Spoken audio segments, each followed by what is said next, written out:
Shawn Michaels is starting to worry me a little. He's had big wins, all three of those, in every single month. And yet for the last 3 months, he's stopped growing in pop at 80. He might be capped, which puts a massive spanner in the 90s.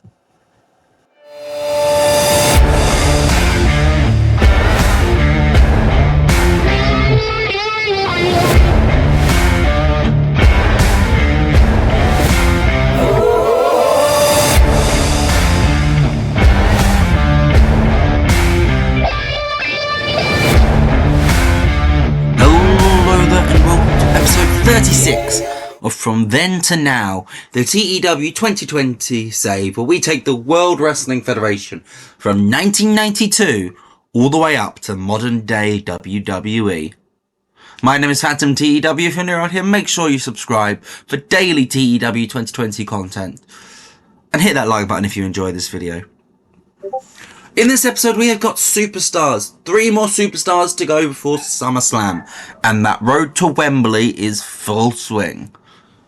We have got an elimination today in the boot camp. We have got the continuation of the story between Hulk Hogan and Fujigun. We've got the continuation between Bob Backlund trying to get the Latino vote. We have got British Bulldog and the Horseman. Bret Hart and the Horseman. That's going to be a tag team match today. Bret Hart and the British Bulldog versus Flair and Michaels. That's our main event. This is going to be a fun show. I'm telling you that. And I hope you guys enjoy it too.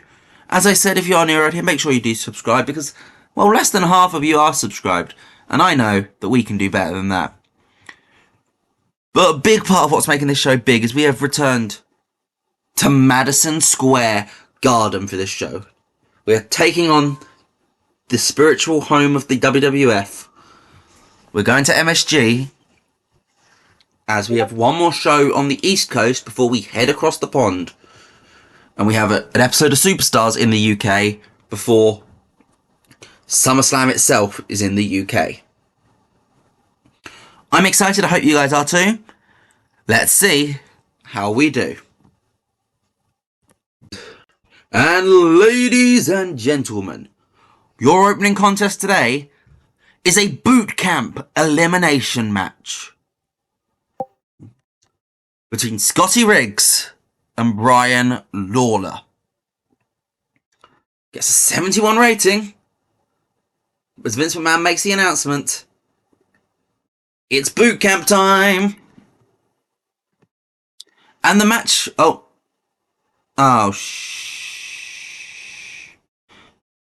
I double clicked? Okay, this is going to be a cover up for a little bit. Yep, because I made a mistake with the show order. So what I'm going to... So Scotty Riggs beats Brian Lawler with a fast roll-up. Goes just over 7 minutes, and once again, Scotty Riggs survives an elimination match. This is his 3rd in a row that Riggs has been in and survived, which leaves him in the final 4. Now, I'm going to... And afterwards, Oakland comes in and interviews him. Although, it is sad, as you can see on your screen, they don't seem to click. Oakland comes in to interview Scotty Riggs afterwards. And essentially, he's asking that exact same point. Scotty, you don't ever seem to do well in the challenges, but you seem to be pretty good in the actual elimination matches, what it is. And Scotty Riggs cuts the promo essentially saying, well, that's the difference between me and everyone here in this competition, Gene. When you look at Brian Lawler, who I just eliminated, Paul Levesque, who I eliminated last week, Sean Morley the week before, well, not the week before, but the elimination before. You look at these guys, they weren't good wrestlers. Hell, you even look at the guys who have survived. Glenn Jacobs, do you think he's a good wrestler? Jeff Jarrett's here because of his dad's name. Chris Kanyon, really? I am the wrestler in this group. And that is what's going to make me win this competition. Because at the end of the day, these final matches are exactly that. They're matches. And so I stand a chance. I may not be good in these challenges. I may not be strong enough to pull a car down the road. I may not be the best on the microphone. I may not be great in an agility course. But I am a goddamn good wrestler. And obviously, because I rated it all on Oakland, that promo gets 100 rating. And we're back. We get a quick squash match as Karma defeats the Brooklyn Brawler. Literally goes just over 2 minutes. Brawler's getting stale. Gets a Death Valley driver from Karma. Knocks him. Just 1, 2, 3. It's not a massively complicated match, because it's what happens after, which is important. Because Cactus Jack jumps the guardrail. And he dives into the ring, and him and Karma just start brawling, continuing where they left off last week. Where they were backstage brawling, this time they are in the ring and through the crowd brawling. Now, this show isn't actually going to do it in the game, but I'd like to imagine they keep brawling through the back, and it keeps cutting back to them in different locations doing insane spots. Because, you know, it's Cactus Jack, he's going to try and do something insane. He'll find something ridiculous to get thrown off of. Or something. But they just keep brawling through the night. But I'm only using one segment for this because, well, neither of these guys massively rate highly, so I don't want to just base the entire thing. Have them spattering through the entire night, dragging us down. 69, very nice. The Undertaker's in his warehouse. He's building a casket. But then, he just looks up and turns around him. And on the wall, you see the 2 caskets that we've seen him make already this year. Randy Savage and Hulk Hogan.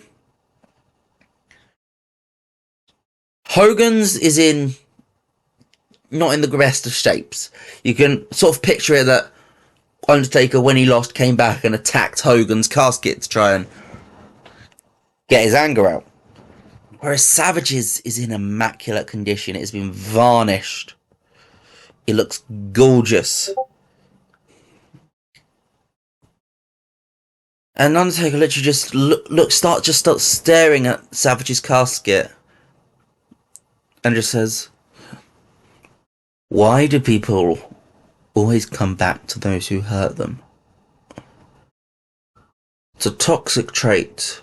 Stockholm Syndrome. People enjoy the sensation of pain. Savage, you're a masochist. You've come back to me. I put you down. I put you into a retirement at WrestleMania. And yet you want to come back to... You haven't wrestled a singles match since then. You want to come back to me? Good. This time I won't send you into retirement. This time I'm going to send you into the grave. Gets an 81 rating. Pretty good stuff. Bob Backlund versus El Matador. It's actually just kind of set up last week with Bob Backlund trying to get the Latino vote and Matador just not being interested. Backlund picks up the win though with a cross-faced chicken wing. Gets a 63 for Backlund, a 54 for El Matador, a 65 overall. And Backlund is celebrating when he gets interrupted by Razor Ramon. And Ramon basically comes down to the ring for his match, and Backlund goes to leave, but then comes back and joins commentary. And spends the entirety of Razor Ramon's match plugging his presidency bid.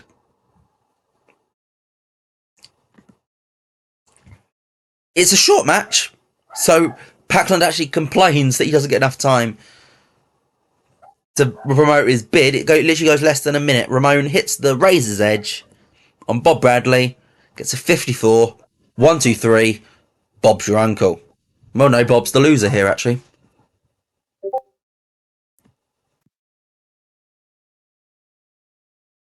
Can get a fun little segment. Mr. Fuji and Yokozuna offer a face-to-face to Hogan. But as soon as Hogan comes out onto the ramp, he gets jumped by Ogawa, Kojima, and Nord. And they just start beating him down. Yokozuna runs from the ring to start joining in. Owen Hart and Koko Beware come running out with steel chairs. And they start swinging, clears the house, and they get left. Hogan, Hart, and Koko Beware with John Nord. With 2 chairs, Owen Hart and Koko Beware. And so what they do is they drag Nord into the ring. They lay the chairs over John Nord's face and chest. And Hogan hits the leg drop. And it's the babyface team of Hogan and High Voltage who stand tall here. And John Nord has just taken a brutal spot. Especially for this time period. Gets a 100 rating. But yeah, it's a great little angle. Sets up, continues multiple storylines. And now, well, if you look at it as a 3-on-3,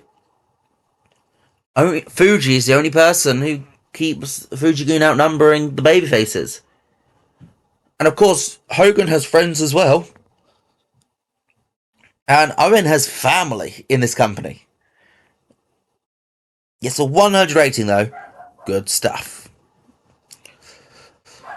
Randy Savage is chatting backstage to Gene Okerlund. He's not... I forgot to put him... Actually, no, Sean Mooney is doing this one. Forgot to put him on screen, though.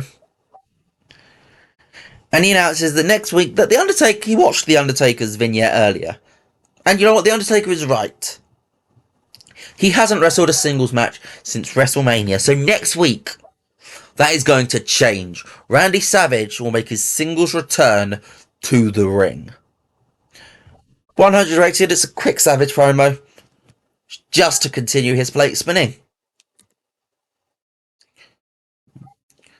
And we have a debut here.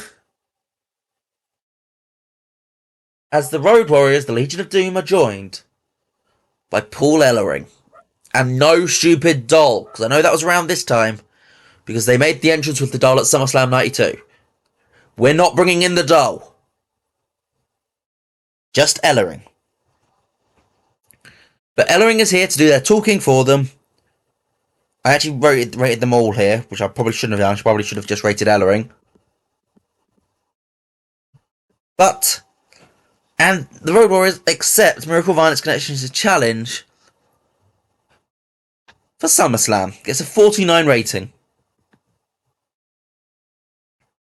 We then get a backstage segment, which is hosted by Vince McMahon, and it is a sit-down meeting between Repo Man and Shane Stevens, basically to try and sort out their differences, because, you know, Repo Man assaulted a referee, but Shane Stevens then also cost Repo Man a paycheck by getting his match cancelled. So, gives them a chance to just sit down and chat. We are not acknowledging that it's Shane McMahon.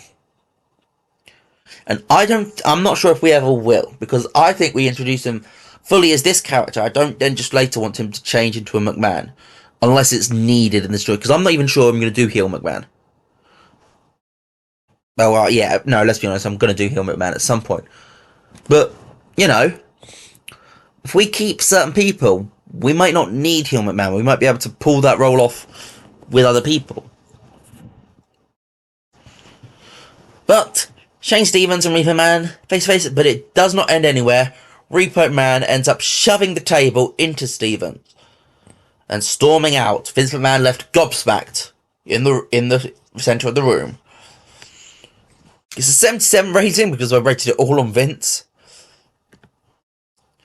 We're going to get a quick little squash match as Rick Martel makes a rare appearance and gets an even rarer win as he beats the Tasmaniac. We're in New York. Taz is coming in for a job role. Gets a Boston Crab, 3 minutes. He hits a few of his big suplexes and basically makes the guy go, oh, hold up. But in the end, he gets put down quite easily. Brooklyn Brawler's a terrible road. Why do we have Brooklyn Brawler as a road agent? Who knows? We then get a fun little segment of the Beverly Brothers and the Genius essentially breaking into Jack Tunney's office.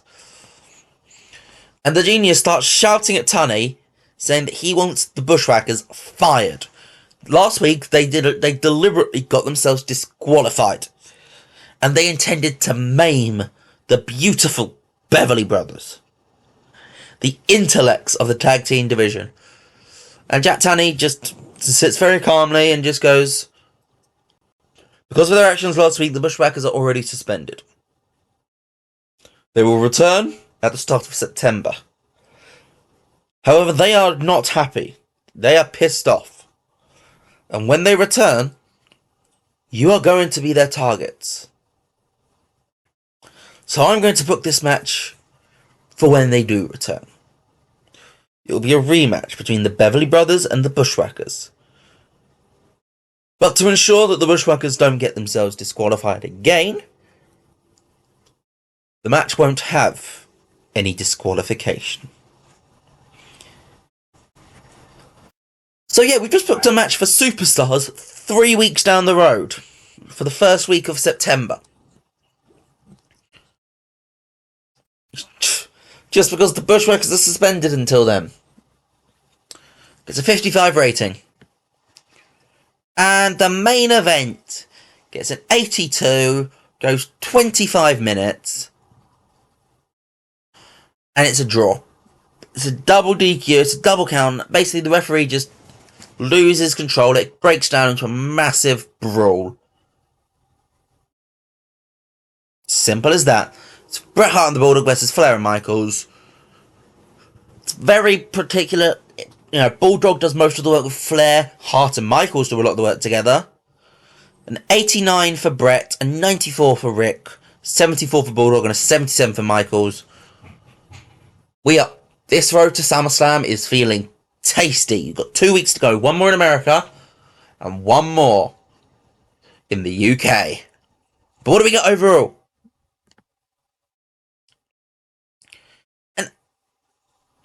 Where the hell did the 87 come from? Also, there's the proof that the elimination, that the promo between Gene Okerlund and Scotty Riggs was a 100. But where did an 87 come from? That makes... I do not understand how this game calculates it sometimes. But what's more important to how the game calculates it is what you guys thought in the comments down below. So, give me your opinions. What's exciting you? What aren't you as on board with at the moment? Because, it's going to be a long save. There's going to be storylines which are a bit like, bit naff. Just like in WWE, there's going to be storylines where you're a bit like, naff. But let me know what you think those are. And I will see you guys next time. Tomorrow, of course. Goodbye.